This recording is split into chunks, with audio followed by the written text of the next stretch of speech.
people that have hit rock bottom and their lives have just been, turned to mush, and they find a way out. Those are great. But this particular story I'm drawn to because I love ICU nurses. My daughter's one of them. She read the lesson this morning from Acts. So there's a soft place in my heart for ICU nurses. But this story captured my imagination. It's pretty schlocky, but I like it. And it's written by a hospital chaplain from Kentucky. He's a nice-looking man. Looks like a very gentle soul. The kind of person you'd like to have walk into your hospital room when you were sick. A hospital chaplain tells what inspired him during the difficult early months of the pandemic. John was the first COVID-19 patient I spoke with over the phone at Norton Women's and Children's Hospital, where I am a chaplain. According to my patient list, John was 33, he was Hispanic. It was March of 2020. He had been in the hospital for a couple of days, and that spring, as deadly as the virus was first diagnosed in Kentucky, we chaplains were encouraged to comfort patients by phone, to conserve protective equipment and reduce the risk of infection. It was difficult not being with people. "How are you?" I asked over the phone. "Better," John said. But his labored breathing indicated otherwise. He sounded as if he was suffering, battling for every breath. He said he had no family nearby. I said, "I'd be happy to pray with you." He said, "I don't believe." And there was a pause. I tried to complete his thought. "You don't believe in God?" But with his last ounce of strength, he said, "I don't believe I'll recover." I wasn't sure what he meant, but it felt wrong to keep him on the phone any longer. I promised to call him the next day. He thanked me, and 2 hours later, he was dead. It was my first COVID-related death. We were both Hispanic, and of course, we were soon to be defined as a high-risk demographic. That could have been me, I thought. A novel virus, COVID-19, had arrived on American shores in January. For weeks, I'd lived with a hope that the virus would be contained before it reached Kentucky. I hadn't let myself consider any other scenario, and the reality of John's death shook me to the core. I wrote in my journal that night, "COVID has arrived, and now we walk through a dark valley, and I am very much afraid." Part of my job as a hospital chaplain, a position I've been in for 14 years, is to help calm the anxiety of patients I minister to. I understand the fear that comes with facing medical trauma. As a teenager, personally, I had survived a life-threatening brain tumor. I saw how God worked through the love of others, and as a chaplain, I got to pay that love forward. But COVID felt different. It was hard to be hopeful, hard to know if I could be of any help. Until I returned my focus to the people around me, looking outward instead of inward. And then I began noticing acts of compassion. The more I looked, the more I found. A practice I continue to this day. Compassion is everywhere, far more contagious than any virus. One of the first times this struck me was early in the pandemic, during a code blue. I noticed Deb, a pharmacist, 9 months pregnant, literally running from our COVID unit back to the ICU. Even in the urgency of the moment, her selflessness seemed remarkable. Everyone would have completely understood if she had backed away. And yet, it was a lesson that would stay with me throughout the hardest months that were yet ahead. Compassion demands courage. It takes great courage not to run away from those in such desperate need, to put yourself at risk for the good of others. I remember in the earliest months, Biz said to her parents, to Sandy and I'm thinking of going to New York. They could really use me there. And my mother said, don't even think about it. I'd kill you before you bought a plane ticket. Going on, the chaplain said, later I asked Deb about it. And she said, if you're not willing to run for someone who is dying, who will do it? We have husbands and wives and mothers and daughters dying of COVID in the hospital. If I can run fast enough, maybe I can save at least one of them. After our conversation, I remembered the old Jewish proverb, before every human being there marches an angel proclaiming, behold, the image of God. During the code, I beheld the image of God. It was lovely. And the moment has stayed with me. It's been said that when we watch a movie together, none of us sees the same film. And the same is true for trauma. We all experienced the pandemic together, but felt it differently. Some grieved, some raged, some took action, and some retreated into denial. At times I tried to escape, but everywhere I ran led me right back to COVID. The virus was all-consuming and relentless. So often I wanted to flee, to spend time with my wife and my pets, away from the pain, the sorrow, and the anguish I dealt with daily at work. My home was quiet, less anxious than anywhere else. At one point, my wife and I actually discussed living in separate quarters for safety, but the thought of doing so was infinitely more stressful than going through this together, whatever the outcome. And so we limited our time together. And I had a ritual of throwing my clothes into the washing machine and taking a shower as I entered the house. I mostly stayed downstairs, and she mostly upstairs. It was simple, but it proved to be effective. The governor of Kentucky chose the color green to honor all of the COVID-19 victims and their families. Homes, businesses, landmarks, hospitals, and universities across the state were lit up with green lights. Every night in my own neighborhood, most of the homes had green lights on them. Many places across the country, indeed all over the world, were displaying similar acts of support for their separate communities. Hearing all these stories made me ponder. So much of the love and solidarity in the world goes unaware or unnoticed, and at least by me.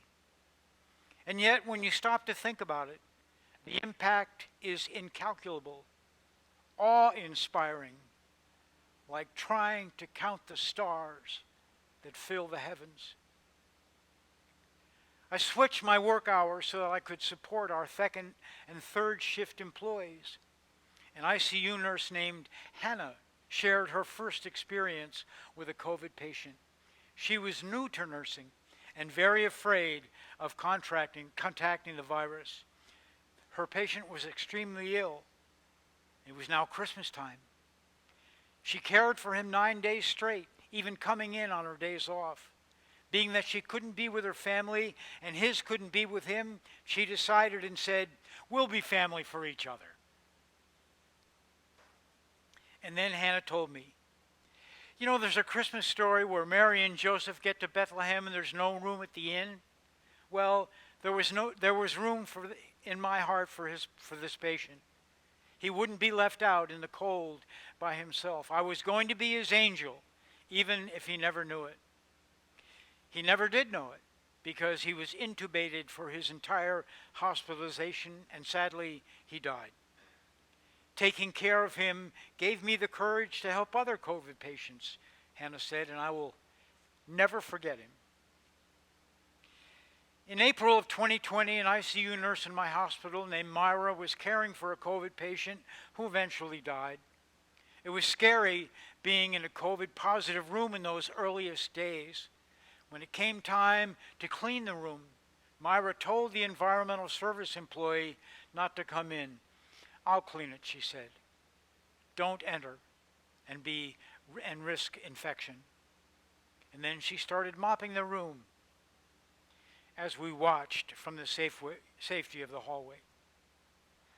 What Myra did was an extraordinary act of compassion. The whole world, according to Paul in Romans, stands on tiptoes waiting to see the marvelous things of God. It's true. I felt blessed, as I have so many times during this pandemic, simply to bear witness.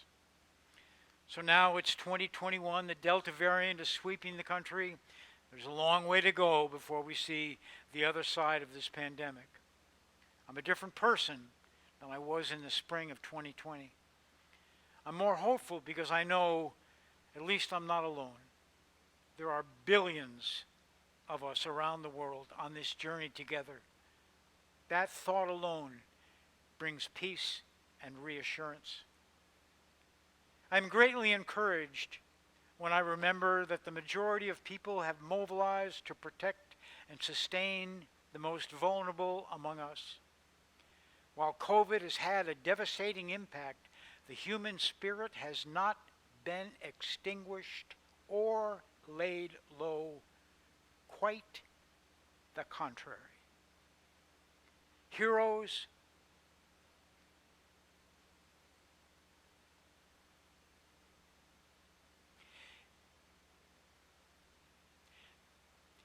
great and small, acts of kindness and compassion, publicly acknowledged or privately treasured, all bear witness to the goodness of the human spirit. We have walked through this darkest of nights together, and we are also witnesses to the light that always overcomes the darkness. Faced with sorrow, chaos, and pain, our response has been love, courage, and compassion. May it always be so.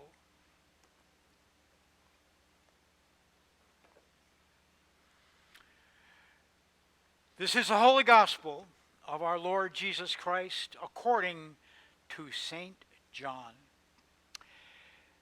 Early on the first day of the week, while it was still dark, Mary Magdalene came to the tomb and saw that the stone had been rolled away.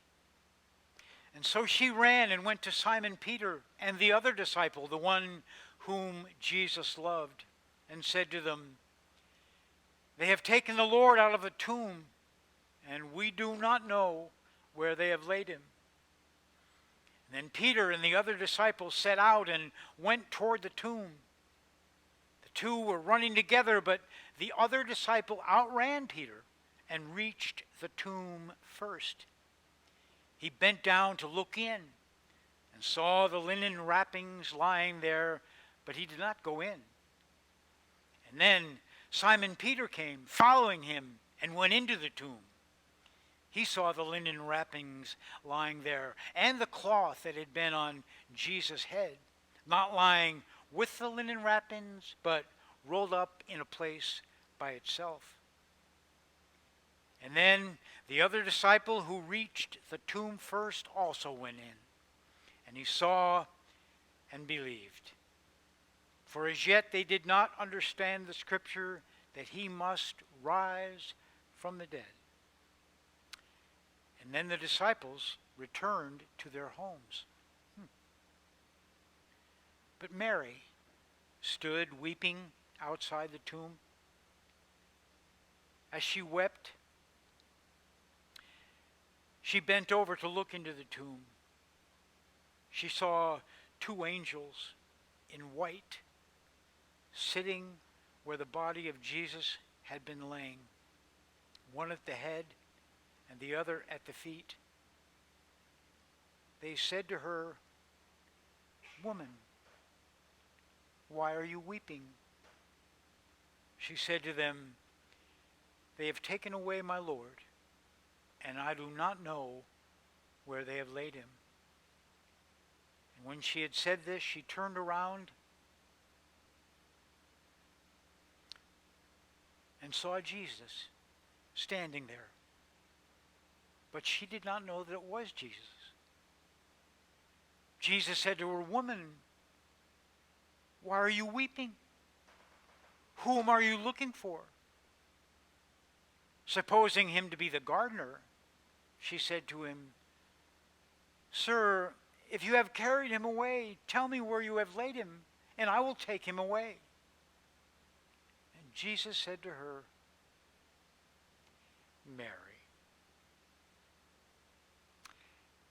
She turned and said to him in Hebrew, "Rabboni," which means teacher. Jesus said to her, "Do not hold on to me, because I have not yet ascended to my Father.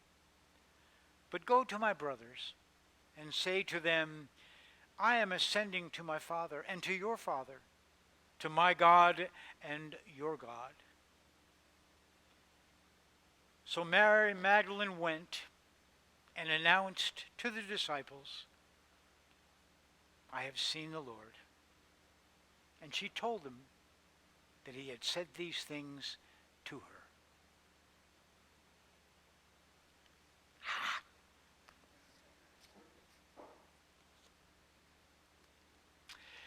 You know, it's funny, last Sunday as we gathered, I read the Passion narrative according to Mack. And, what I had done essentially was line up 4 different translations of Luke's account of the Passion, and I turned it into a 10-scene play and, went through it a scene at a time with Upper Room and the Last Supper and, marching down to the Garden of Gethsemane and, making their way back up to the home of the chief priests and Peter's denial, and then, the trek over to the governor's palace and back to Herod, back to Pilate, the scourging, the tomb and the stone and all that. And for scene 11, I said, scene 11, all hope is lost. And that's Good Friday. And all hope is lost. I don't want you to go too deeply into it, but go there. Come up against a time when you thought that the world was coming to an end. We've all had enough loss and interruption of our dreams in our lives to know exactly what Good Friday is like. And one of the things that's great about addicts, they talk about hitting the bottom. You lose the wife, you lose the job, you lose the family, you lose the car, you lose your health, you lose everything, all hope is lost, and you hit the bottom, And people, addicts always look back and say, it was the best day of my life. There was only one way to go from there, which was up. I remember, this is kind of a crazy thing, but I remember I was 18. It was spring term at college. I think I was a sophomore. And I got my 3rd speeding ticket. Now, I was driving a 1963 Valiant, so this car barely went 50 miles an hour. But, I had long hair and a peace thing on my rear windshield, and I was wounded prey for police, okay? So I lost my driver's license. And that summer, I had big plans. A friend of mine from college, we were going to, take a trip and go west and go, do all this stuff. We had big plans for the summer, and it all came crashing down. And I remember walking down the street thinking, how can people go about their lives normally when I'm going through this? I just lost my license. I thought literally the world had come to an end. That was the extent of my 18 years experience. But, without Good Friday, what good is Easter? Who cares? Unless there's some place up from which to come, there's no real need for hope. But it seems like God is keenly aware, as God was for the people of Israel in Egypt. Wow, I've seen what the people in Egypt are going through, and it's not good. I'm going to deliver them. And this is just Easter. This is just the Passover on a grander scale. But how can you not be drawn to the story that we're dealt with this morning? This particular passage of John's Gospel, the first 18 verses, holds a unique place in the Christian library. It has the benefit and the prestige and the blessing of being the gospel that's read every Easter. Doesn't matter A, B, or C, all the same, get this story. Check it out. Who's there first? Magdalene. Magdalene. She's there before any of the boys who have cut and run. And what's the state? You know, contemporary New Testament scholarship, what's unfortunate is that Mary Magdalene got relegated to the dung heap as a prostitute very early in the life of the church. Very early. I'm not going to talk about Mary, prostitute at best. And now contemporary scholarship is thinking, let's take another look at this girl. And of course, that was the heart of the Da Vinci Code. Maybe she and Jesus, you know what I mean, had it going on. Maybe there was a little, pregnancy. And maybe Mary, bolted over to France and had babies. Good blood. Good blood. Makes for good storytelling. But there's no question in my mind. There's no question that Mary got it. And maybe was the only person while Jesus was on the planet who did. I think she was deeply, desperately, hopelessly in love with Jesus and understood who he was and why he was here. And the scenes in her life that unfold one after the other are a testament to it. I'm telling you, it shouldn't be St. Peter's Basilica. It should be Mary Magdalene's Basilica, and Oprah should be the Pope.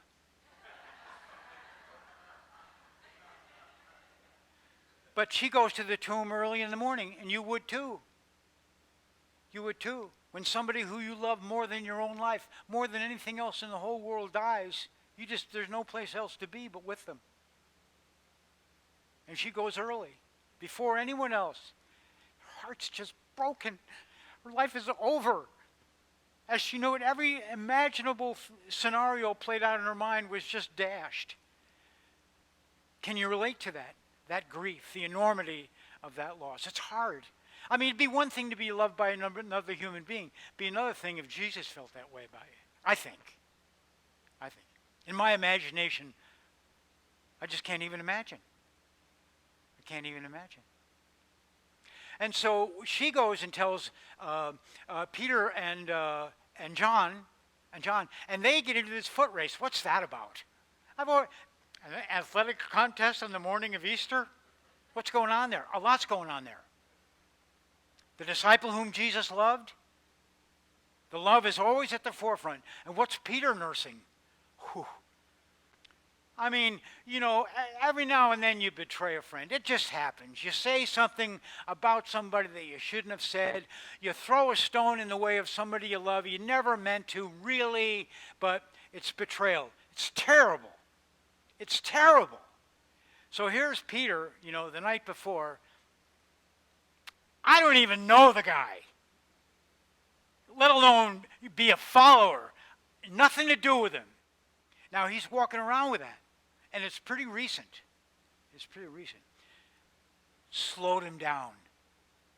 It slowed him down. And they get to the tomb, and then they see the wrappings and so forth and so on. And then it's funny in John's gospel, the two of them look in, see, try, to figure out what all this means, and they go home. They go home. Doesn't say they went back to the others, they went back to the upper room. They went home. I got to sit with this. I got to figure this out. Now, apparently after Magdalene had been and told Peter and John, she's now back. She's back. Her love has brought her back. And she looks in, and she doesn't just see the linen wrappings. I mean, she's got an angel at the head and the feet, blazing white. And we've seen this before at the Transfiguration. And what is going on there is something otherworldly. And have a very simple message for her. He's not here. He's risen. You know, there's a lot of electrifying sentences in the world.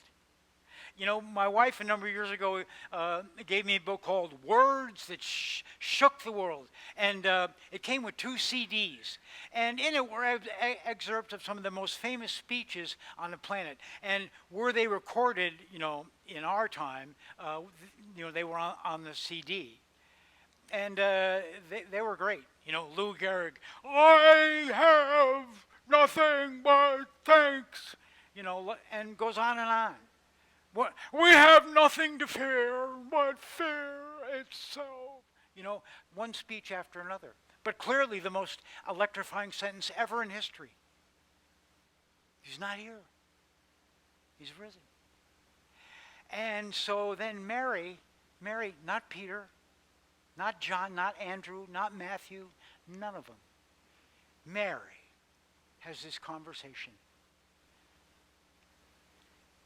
She thinks he's the gardener. You know, I mean, you know, I'm sure you've had experiences where, you know, you're looking at something that just can't be. And you try to figure out, you know, your brain just can't process. You know what I'm talking about? And this must have been one of those for her. Must be the gardener. Early, that's when they get their work done. And what does he do? Well, calls her by name. He's calling you by name. What'd be like, you know, what'd be like for you in the midst of, you know, the darkest hour? Jesus, who you don't even recognize. Joe. Mary. It's me. It's me. And so she has this amazing conversation with Jesus. And he tells her all these things, and then he said, okay, now listen. These guys are lunkheads. I know that just putting up with them has been a real challenge for you, especially because they're keenly aware that I love you more than any of them. And they're, number one, they're insanely jealous. And they're very egocentric, and they're men. So just go back and find them and tell them what's happened here. You be the first one to tell people what happened here. And I don't know what happened. You know what happened. If you know, tell me. Did he rise bodily? I mean, the battles over what happened that morning continue to rage. But here we are 2,000 years later. What happened? I don't know what happened, but we wouldn't be here unless something had. Something dramatic. Something powerful enough to turn the most powerful empire on the planet on its head in 300 years. How did that happen? That's the power of love. And the same power that rose Jesus from the dead is right in your heart to turn whatever circumstance you might be in around. How do you think people go on? I mean, we look at this world and what is going on here? Pandemic, war, refugees. I mean, how do we deal? How do we cope? Not only how, but why? Why? It's so hard. And so we have these little, resurrections in the midst of our lives, little glimmers of hope, light, breaking through like the stars in the heavens, just, everywhere, as long as you want to look and see it. Hey, come on Thursday and Friday and Saturday of this week, what do we have? Nobody even knows how to spell it anymore. Rain. And what happened when it rains? This valley just, it explodes. And that's what happens in the human heart when the Spirit touches it. It explodes and becomes what it has the potential to be. Courageous, compassionate, contributing. And so the energy of the resurrection drives the entire planet, no matter what. No matter what. So, happy Easter. That's enough. Contributions to St. Luke's Episcopal Church help to make the digital ministry and other outreach within the community possible. If it is in your heart to make a donation, St. Luke's secure PayPal link, as well as the church's mailing information, may be found in the description of this video. Thank you.